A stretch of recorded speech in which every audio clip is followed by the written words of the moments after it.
अशोक अग्रवाल जी, madam Anita Surabhi जी, मधुमन जी, हरिदत्त हबीब जी, सपना एहसास जी, अंजलि सीफर जी, पंकज शर्मा जी और अन्य कविगण, और साथ में इस सभा में उपस्थित सभी श्रोताओं को, सज्जनों को मेरा नमस्कार। आज यहाँ पर मुझे आमंत्रित करने के लिए मैं धन्यवाद देना चाहूँगा अशोक अग्रवाल जी को और मैडम अनीता सुरभि जी को कि आप लोगों से रूबरू होने का मौका मिला। आपके शहर में इस तरह से पहली बार मुझे आने का मौका मिल रहा है किसी कार्यक्रम में, साहित्यिक कार्यक्रम में भाग लेने के लिए। वैसे मैं बहुत बार यहाँ पर आया हूँ। काफी कुछ कहा अग्रवाल जी ने, उसके बारे में वो कुछ ज्यादा हो गया, लेकिन बहुत लंबा अरसा हम दोनों ने साथ गुजारा है, हम एक ही संस्था में पढ़ाते रहे हैं, तो स्वाभाविक है कि वो उनको ऐसा कुछ लगा होगा जो उन्होंने बोला। लेकिन अब जो है मैं बात करना चाहूंगा इस कहानी संग्रह पर, जो जिसके लिए मुझे यहाँ पर बुलाया गया है। इस कहानी संग्रह में जो है 13 कहानियां हैं और बहुत ही खूबसूरत कहानियां हैं। एक गुलदस्ता है 13 कहानियों का। तो सबसे पहले मैं इस कहानी संग्रह के लिए, इन खूबसूरत कहानियों के लिए अनीता सुरभि जी को बधाई देना चाहता हूं, और मैं चाहता हूं कि आप सभी इस बात के लिए जोरदार तालियां बजाएं। ये सभी कहानियां मध्य वर्गीय, ग्रामीण और शहरी परिवेश की कहानियां हैं, जिस परिवेश से हम और आप जुड़े हुए हैं। ये उन्हीं के बारे में लिखी गई कहानियां हैं।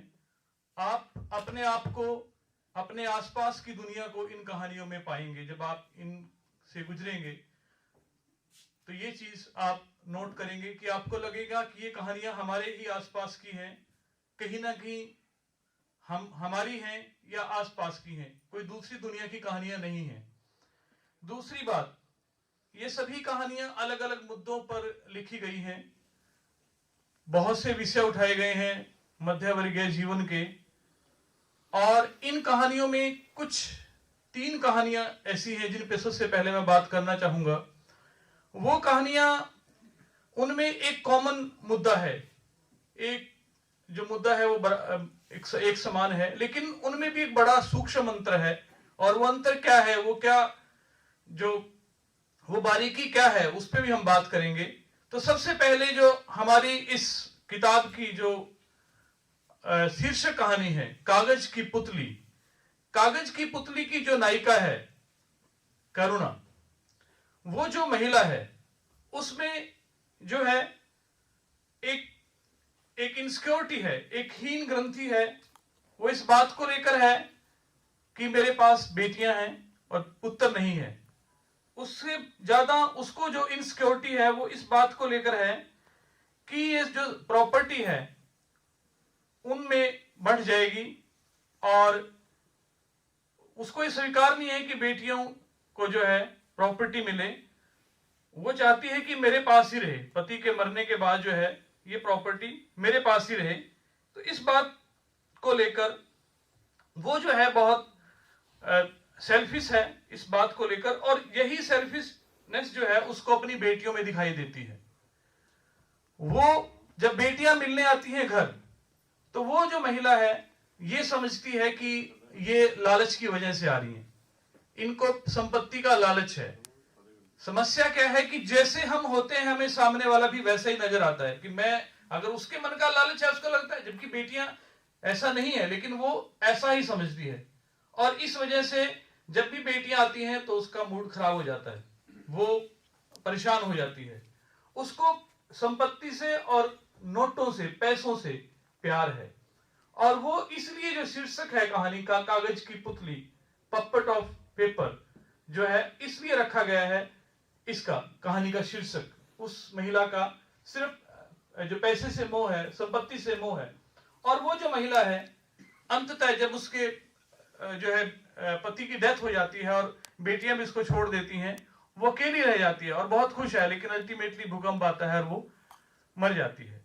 तो इंसान पाता क्या है? हम किन चीजों के लिए जीवन भर हम तड़पते हैं, संपत्ति के लिए, पैसे के लिए, और फिर खाली हाथ चले जाते हैं। तो सबसे पहली कहानी में ये बात दिखाई गई है। और इसी से मिलती जुलती दूसरी जो कहानी है वो कहानी है कागज के पन्ने। वो भी इसी तरह, उसका थीम जो है कहानी का इससे रिलेटेड है, लेकिन एक कदम आगे है। कैसे है हम उस पर बात करेंगे। उसकी जो नायक है सिंह साहब, वो जो है अस्पताल में है और मरणासन है। वो इंतजार कर रहे हैं कि पत्नी मुझे देखने आएगी, लेकिन पत्नी नहीं आती। वजह वही संपत्ति। वहां पर भी उस जो महिला है उसको ये लगता है, वो पति से नाराज है इस बात को कि आपने ये जो संपत्ति है, ये जो प्रॉपर्टी है, आपने बेटियों को क्यों दी? ये मेरा भी इसमें हिस्सा होना चाहिए था, मुझे भी मिलनी चाहिए थी। ये उसका ऐसा मानना है, और आप तो मर जाएंगे तो मेरा क्या होगा? तो वो चाहती है कि फैसला मुझे लेना आता है। बहुत अहंकारी है, इगोइस्ट है, और इतनी वो अहंकारी है कि वो इतनी नाराज है पति से कि वो बेटियों को घर में घुसने नहीं देती। हमारी जो पहली नायिका थी करुणा, जानकी जो इस कहानी की नायिका है, वो उससे एक कदम आगे है। वो नाराज है, बेटियां घर आती हैं तो करुणा नाराज है, लेकिन जानकी जो है बेटियों को घर में आने ही नहीं देती। और जब आ जाती हैं अस्पताल में पापा को देखने, स्वाभाविक है बेटियों का मन तो करेगा ही कि पापा बीमार हैं, लेकिन वो उनको वहीं से धक्के मार के निकाल देती है। और पति जो है बेचारे अकेले पड़े हैं हॉस्पिटल में, तड़प रहे हैं वहां पर कि भाई कोई आए देखने, लेकिन आने नहीं देती किसी को, न खुद जाती है न बेटियों को जाने देती है। तो इस प्रकार की वो महिला है। और अंततः क्या होता है कि जैसे पति तो मरणासन थे और जब नहीं आता तो और भी ज्यादा उनकी हालत बिगड़ जाती है। तो वो जो है अल्टीमेटली पति जो है मर जाते हैं कि वो इंतजार कर रहे हैं, पत्नी नहीं आती, और उनकी आत्मा निकल गई बाहर, शरीर पड़ा है वहीं पर, और आत्मा निकल के बाहर देख रही है। और वो खुद दिखाई दे रहा है उनको कि भाई मेरा शरीर यहां पर पड़ा है, लोग कह रहे हैं कि मर गया ये आदमी, और वो बाहर खड़ा है, मतलब आत्मा खड़ी, आदमी तो नहीं। और वो बाहर जाके देख रहा है कि पत्नी आएगी, लेकिन पत्नी नहीं आती।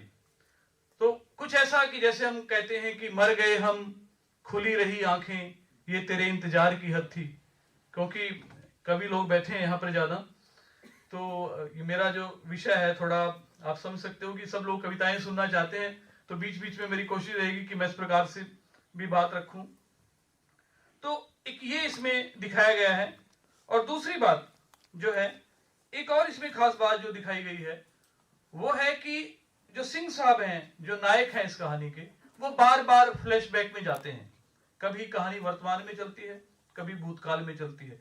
वो जो है भूतकाल में याद कर रहे हैं अपना गांव, अपना बचपन, अपना स्कूल, अपने दोस्त, अपने मित्र, सबको कुछ याद आ रहा है। स्कूल के मास्टर जी उनको याद आते हैं बहुत सारे। तो वो जो बिछड़ गया है, जो समय बीत गया है, उसको वो याद करते हैं इस कहानी में बार बार। फिर फ्लैशबैक, फिर वर्तमान, इस प्रकार से कहानी चलती है। तो बिछड़ा हुआ समय हमें बहुत अच्छा लगता है। हमारा बचपन चाहे कैसा भी क्यों ना गुजरा हो, लेकिन हमें अपना बचपन जब भी हम याद करते हैं तो बहुत अच्छा लगता है, और हम सबको लगता है।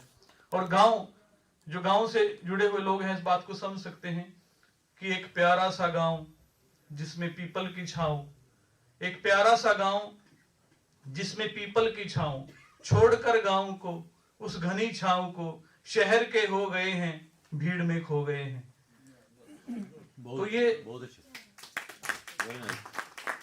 तो ये इस प्रकार वो अपने गांव को याद करते रहते हैं सिंह साहब। और ये जो थीम है फ्लैशबैक का, जब मैं सारी कहानियों के बीच से गुजरा, मैंने सारी कहानियां पढ़ी, तो कई कहानियों में आया है थीम। बार बार जो पात्र हैं अनीता सुरभि जी की कहानियों के, वो बार बार अपने बचपन में जाते हैं, बार बार फ्लैशबैक में जाते हैं, चाहे वो कहानी लावारिस हो, चंद्रकांता हो, मृग मरीचिका हो, असुरक्षा हो। कई कहानियों में मैंने देखा ये चीज नोट की है कि पात्र जो है वो बार बार जो है फ्लैशबैक में जाता है। तो एक टेक्निक भी है कहानी लिखने की, और इनका एक मोह भी है, और वो एक अच्छा मतलब बन पड़ा है कहानियों के बीच में। तो इस कड़ी, ये दूसरी कहानी थी। इसी कड़ी में, इसी विषय को लेकर, इसी चीज को लेकर तीसरी जो कहानी है वो है असुरक्षा, और वो मेरी सबसे पसंदीदा कहानी है।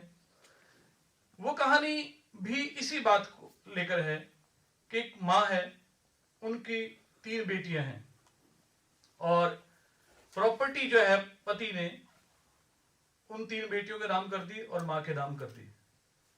2 बेटियां फोन में रहती हैं, एक यहीं पर रहती है, और ये जो पति हैं ये भी मरणासन है, ये भी मरने वाले हैं। तो सारे पतियों को मारा है।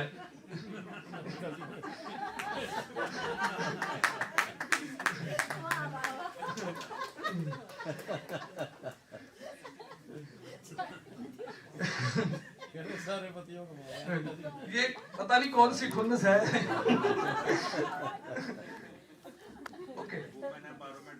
Okay, any how, on the serious note, अब बात करें कि अब वो जो पति हैं रजत वर्मा जी, जो रिटायर्ड हैं और अब जो हैं वो अस्पताल में हैं, he is in the hospital, और उनको जो है वहां पर अब उसको ये है कि संपत्ति जो है 4 हिस्सों में बटेगी, और मेरा हिस्सा चौथा होगा। बेटियां जो है 3 हिस्से ले जाएंगी, और वहां पर मुझे क्या मिलेगा? हो सकता है कल मुझे घर से बाहर निकाल दें, और मुझे जो है इस प्रकार से मैं कहां पर जाऊंगी? वो जो महिला है उसको एक जो है असुरक्षित हो गई है, बहुत ज्यादा इनसिक्योरिटी उसके अंदर आ गई कि पति तो मर ही रहे हैं, इनका तो अब कुछ हो नहीं रहा, ये तो मर ही रहे हैं, तो मेरा क्या होगा?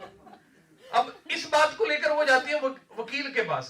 तो वकील जो कहते हैं कि कोई बात नहीं, आप दोबारा एक नई वसीयत बना लो। कहता बाकी मैं संभाल लूंगा, बाकी कोई चिंता करने की बात नहीं। वकीलों का भी कहीं में जिक्र आया कहानियों को, मैडम के पति भी वकील हैं। तो वो और एक डॉक्टर, इसमें 3 जो है कि खुदा महफूज रखे इन 3 बलाओं से, कि खुदा महफूज रखे इन 3 बलाओं से, वकीलों से, हकीमों से, हसीनों की निगाहों से। तो ये थीम भी इन्होंने ऐसे लावारिस में डॉक्टर हैं, और मृग मरीचिका में हसीना की निगाहें हैं, जहां से बचना चाहता है एक पुरुष। तो वो भी एक थीम इन्होंने, मैडम ने जो है इस शेर पे जो है बेस्ड, वो भी ऐसा भी किया है। खैर, एनी हाउ, तो अब जो है वकील साहब, अब इसमें कहानी की जो खूबसूरती मुझे जो सबसे बढ़िया इसमें जो दिखाई दी वो क्या है कि मैडम जो है उनको, जो उनकी वाइफ है मिसेस वर्मा, तो वो चाहती हैं कि अब अंगूठे लेने हैं पति के। पति मरणासन है, पति मरने वाला है, आईसीयू में है, लेकिन उसको है कि मैंने किसी भी तरह करके इनका अंगूठा लेना है, कुछ भी हो जाए चाहे। अब वो कोशिश करती है, वहां पर नर्स है, डॉक्टर है, वो जब पकड़ पति का, मतलब बहुत, मैं टाइम नहीं है इतना कि मैं पढ़ के वो लाइनें सुनाता आपको बीच से, कि वो उनको हाथ पकड़ रहे हैं जबरदस्ती, वो बेचारा पीछे खींच रहा है, उसको पता नहीं कि क्या हो रहा है, वो फिर खींच रहे, डॉक्टर आ गया, फिर वो रुक गई बीच में। ऐसे बहुत बार दिखाया गया है, बहुत ही खूबसूरती से वो कहानी लिखी है मैडम ने, बहुत मुझे तो बड़ी पसंद आई कहानी वो, कि वो बार बार उसको कर रहे हैं, और फिर जब देखा कि कोई चाल नहीं चल रही, कैसे तो कामयाब नहीं रहे, वो कहते हैं डॉक्टर साहब से, कहती कि अब तो उनकी कंडीशन ठीक है, जबकि ठीक नहीं है। कहते फिर क्या करें? कहते जी इनको बाहर निकालो, प्राइवेट रूम में ले जाओ।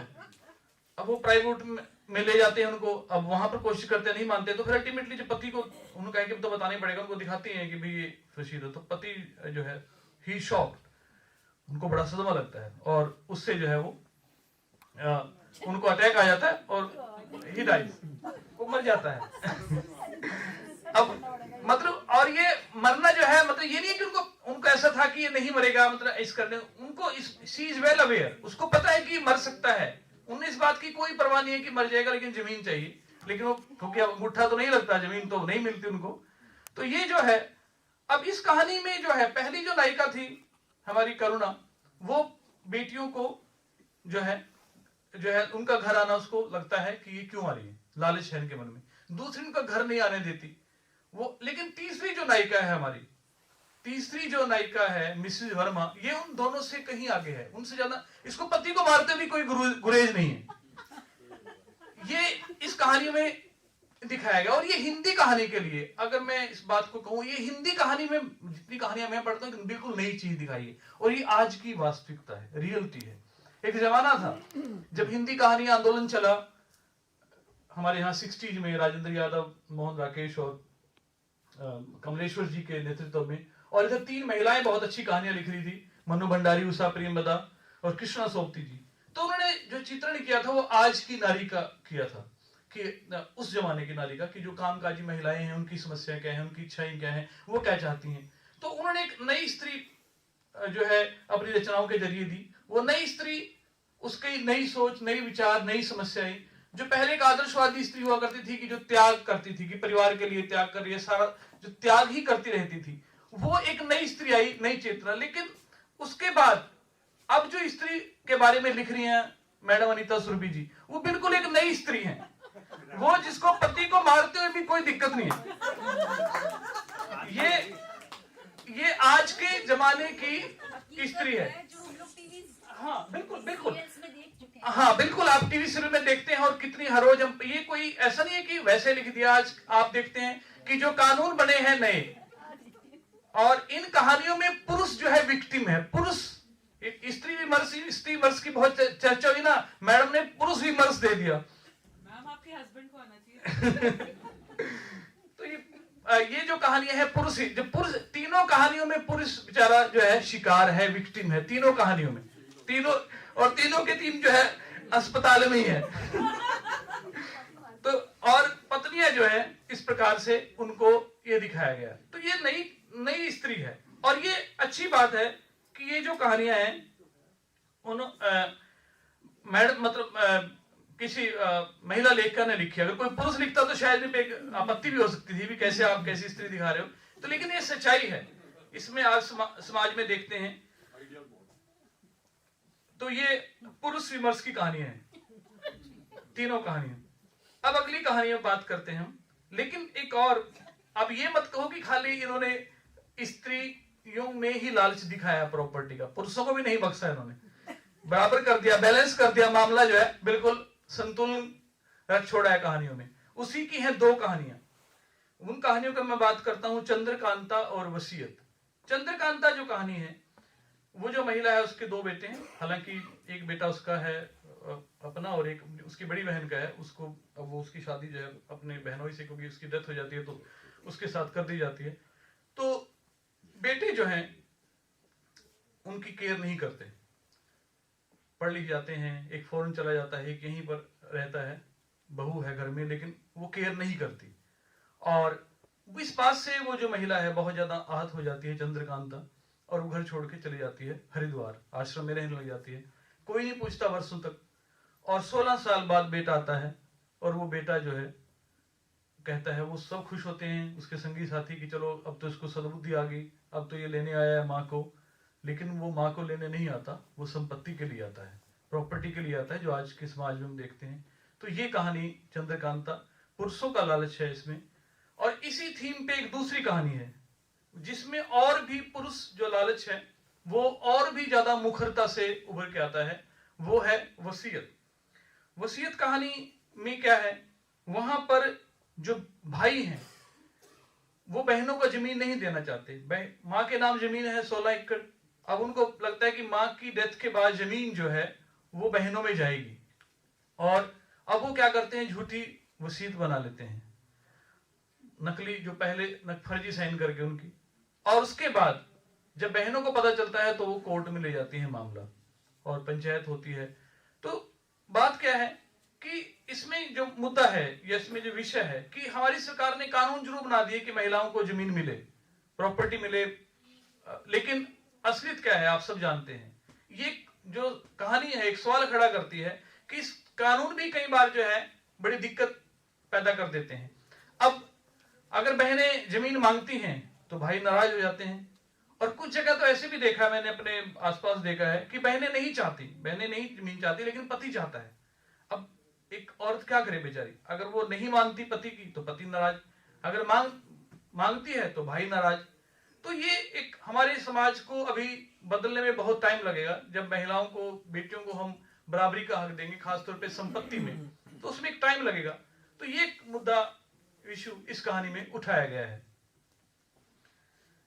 और एक और इस कहानी में जो बात उठाई गई है वो है कि जब उनको बहनें जो है कोर्ट में ले जाती हैं भाइयों को, पंचायत होती है गांव में और फैसला हो जाता है, बहनें कहती कि हमें जमीन चाहिए नहीं, हमें सिर्फ इसलिए नाराजगी थी कि आपने झूठ मूठ की वसीयत क्यों की, आप हमसे कह देते, हम दे देते जमीन आपको।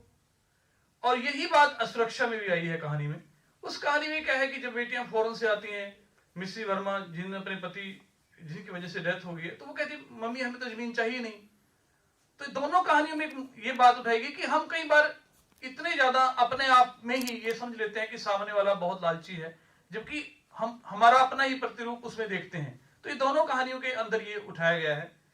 इसके बाद अगली जो कहानी है, दो कहानियां इसमें स्त्री विमर्श की कहानियां हैं, वो है सजा और गंगा।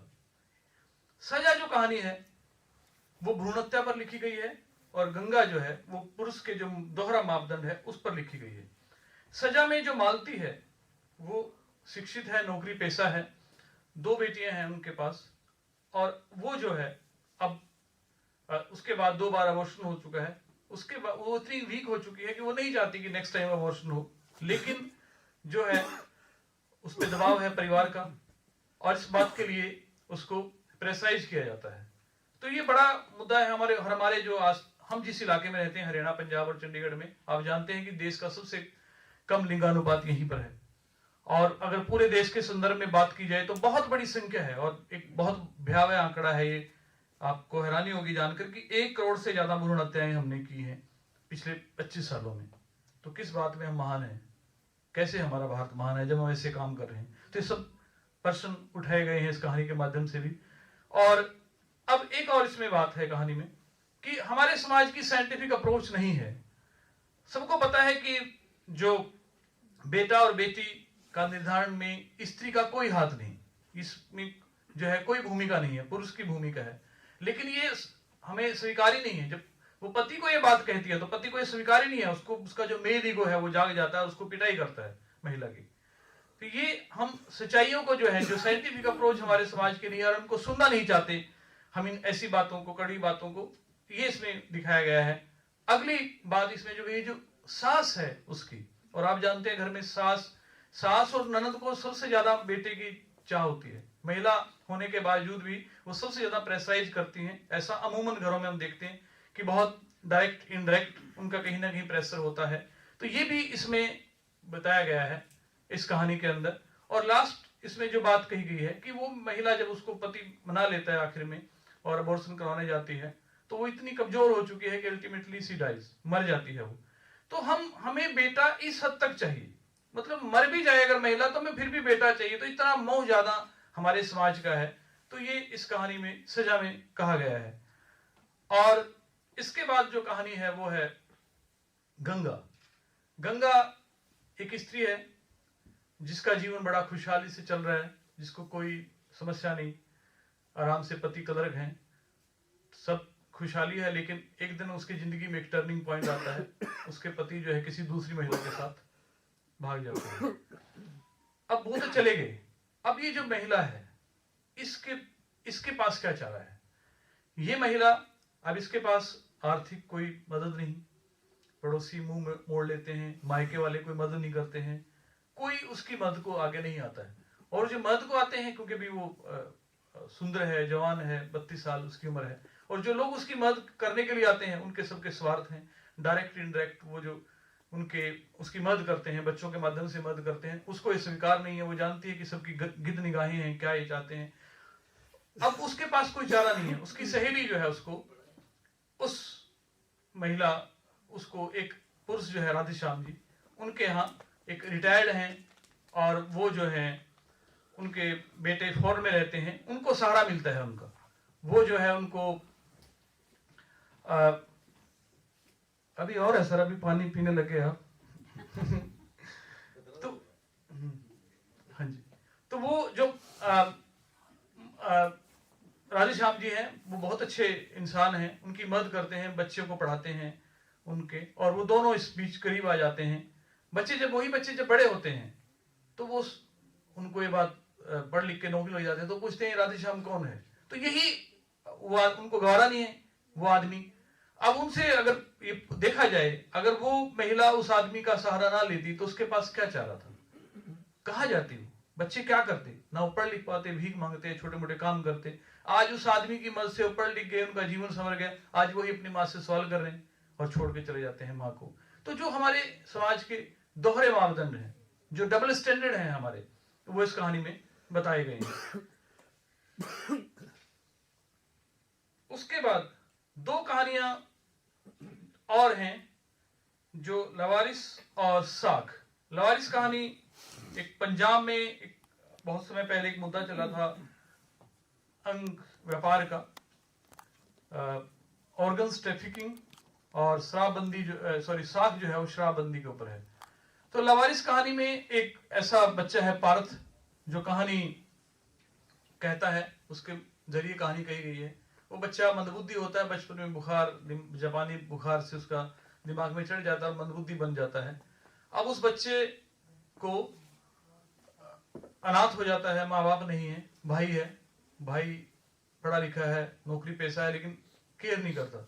और एक दिन उसको संक्रमण हो जाता है, टेटनस हो जाती है, और वो जो है उसको हॉस्पिटल में दाखिल कर देता है। लेकिन दाखिल करने के बाद उसको भाग जाता है, छोड़ देता है डॉक्टरों के रहमो करम पे। और डॉक्टर समझते हैं कि तो लवारिस है, और उसको उस बच्चे का जो है, उस लड़के का किडनी निकाल लेते हैं। तो ये कहानी दो मुद्दों को जो सबसे मेन इसमें इश्यू उठाए गए हैं। एक तो ये है कि हम जो हमारे जो अपाहिज लोग हैं, जो मंदबुद्धि लोग हैं, हम उनके प्रति कितने असंवेदनशील हैं, इंसेंसिटिव हैं उनके प्रति, हम कितने, हमारा समाज। सरकार बेशक कोशिश कर रही है, पहले से स्थितियां काफी सुधरी भी हैं, बहुत कोशिशें हो रही हैं कि इन लोगों को मेन स्ट्रीम में लाया जाए, लेकिन अभी भी एक मुद्दा बरकरार है। और दूसरा है डॉक्टर्स का मुद्दा, कि डॉक्टर्स जो है आज के जमाने में, अगर सबसे ज्यादा कोई किसी पे आरोप लगते हैं या इस प्रकार से करप्शन के, वो डॉक्टर्स हैं। आप देखा होगा कि किस प्रकार से झूठ मूठ के बीमारी घोषित करके डरा के लोगों से पैसे ऐंठे जाते हैं, तो ये डॉक्टर्स का है। लेकिन यहाँ पर तो जो है वो एक अंग ही निकाल लेते हैं, शरीर का किडनी ही निकाल लेते हैं। तो इस कहानी में ये मुद्दा उठाया गया है। ये जो कहानी है इसी को लेकर लिखी गई है। और अगली कहानी जो है साख कहानी में जो है वो शराबबंदी के दौर में, जब हरियाणा में शराबबंदी हुई थी बंसीलाल के टाइम में, आप लोगों को मालूम है, तो वहां पर कुछ लोगों ने शराब भी बेची थी। तो उसी सरकार के ही जो लोग थे, यहाँ पर भी एक चेयरमैन साहब हैं जिसके जो साले हैं वो शराब बेचते हैं, और एक दिन पकड़े जाते हैं, क्योंकि ईमानदार ऑफिसर हैं, वो पकड़ लेते हैं उनको। अब पत्नी का फोन आता है कि भाई आपकी पावर कहाँ है, मेरे भाई को पकड़ लिया गया शराब बेचते हुए। अब वो आप समझते हैं कि सारी खुदाई एक तरफ और जोरू का भाई एक तरफ वाला मामला हो जाता है। तो वो कोशिश करते हैं उनको छुड़ाने की, लेकिन वो ईमानदार ऑफिसर नहीं मानता। मुख्यमंत्री के बेटे से फोन करवाते हैं, उनकी भी नहीं सुनता। Ultimately transfer. आप समझते हैं कि इसका क्या इनाम मिलता है। तो आज हमारे समाज की क्या है कि जो ईमानदार है, जो ईमानदार अधिकारी है, उसको हम लोग जो है किस प्रकार से, जिसे हम ऑफिसर्स की भाषा में कहते हैं, खुड्डे लाइन लगा देते हैं। और जो करप्ट लोग हैं उनको हम ऐसी पोस्टिंग में लगा देते हैं कि खुद खाएं और हमें भी खिलाएं। तो ये है। और इसके बाद अभी जो है 4 कहानियां और रहती हैं। आप 4 का नाम सुन के डर गए होंगे। मैं एक ही कहानी पे, लास्ट कहानी पे बोल रहा हूं। हिसाब कहानी है, उनमें से एक ही कहानी पे बात करेंगे हम। और ये जो कहानी है, हम इसको किसी कैटेगरी में नहीं रख सकते, एक अलग प्रकार की कहानी है।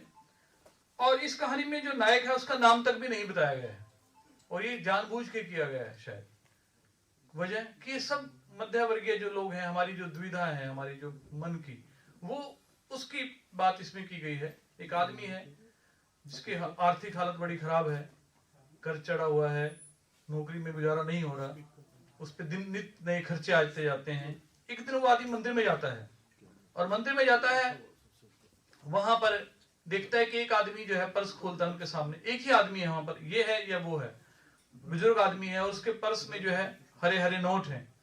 वो चाहता है कि अब उसके मन में ये सवाल आ गया कि यहाँ पर कोई नहीं है, मेरे पास बहुत बढ़िया मौका है कि क्यों ना मैं इसका पर्स लेके भाग जाऊं, मेरी सारी समस्याएं का अंत हो जाएगा। अब वो भगवान का नाम छोड़ के इसी में सोच रहे। उसकी जो दुविधा है, उसका जो द्वंद्व है उस आदमी का, वो बड़ी खूबसूरती से इस कहानी में बताया गया है कि हम सब जो है आज के जमाने में कह लीजिए कि हम सब एक द्वंद्वग्रस्त हैं। आज का हर इंसान, हम छोटी छोटी बातों को लेकर भी द्वंद्व में रहते हैं कि आज बाल आज कटवाए जाएं कि कल कटवाए जाएं, कि ये काम आज करें कल। तो किस प्रकार से हम छोटी छोटी बातों को लेकर हर पल द्वंद्व में जीते हैं, एक तनाव बना के रखते हैं। तो ये है आज जीवन के रण क्षेत्र में हर आदमी जो है अर्जुन की भांति द्विधाग्रस्त है। हम सब कहीं ना कहीं अर्जुन हैं कि ये करा जाए या नहीं करा जाए। तो शेक्सपियर ने जैसे कहा है हैमलेट में कि टू बी और नॉट टू बी, जो वर्ल्ड फेमस जो उनकी सोलोकी है, तो हम सब के साथ है। तो वो इस कहानी में बड़ी खूबसूरती से अनीता जी ने बुना है। बहुत सी बातें और भी हैं, लेकिन क्योंकि अब कवि लोग बैठे हैं और ये आप लोग सब उनको सुनना चाहेंगे, तो मैं इसको इन कहानियों पे बात खत्म करके जो ब्रीफ में इसका और जो बात कह रहा हूं कि ये इन कहानियों की भाषा बड़ी सिंपल है। कोई घुमा फिरा के, जैसे आज के मॉडर्न जमाने की जो कहानियां लिखी जाती हैं जिनमें समझ में नहीं आती आधी तो कि क्या कहना चाहता है लेखक, तो ये बिल्कुल सिंपल कहानियां हैं और आप और हमारी लोगों की कहानियां बड़ी आराम से समझ में आपको आ जाएंगी जब आप पढ़ेंगे इन कहानियों को। और इसमें बहुत अच्छी कहानियां हैं। और फिर एक बार बधाई मैडम अनीता सुरभि जी को, और एक बार फिर धन्यवाद अनीता सुरभि और अशोक अग्रवाल जी का, और आप सबका भी बहुत बहुत धन्यवाद कि आपने मुझे ध्यान से सुना, कुछ एक ने झेला भी। धन्यवाद।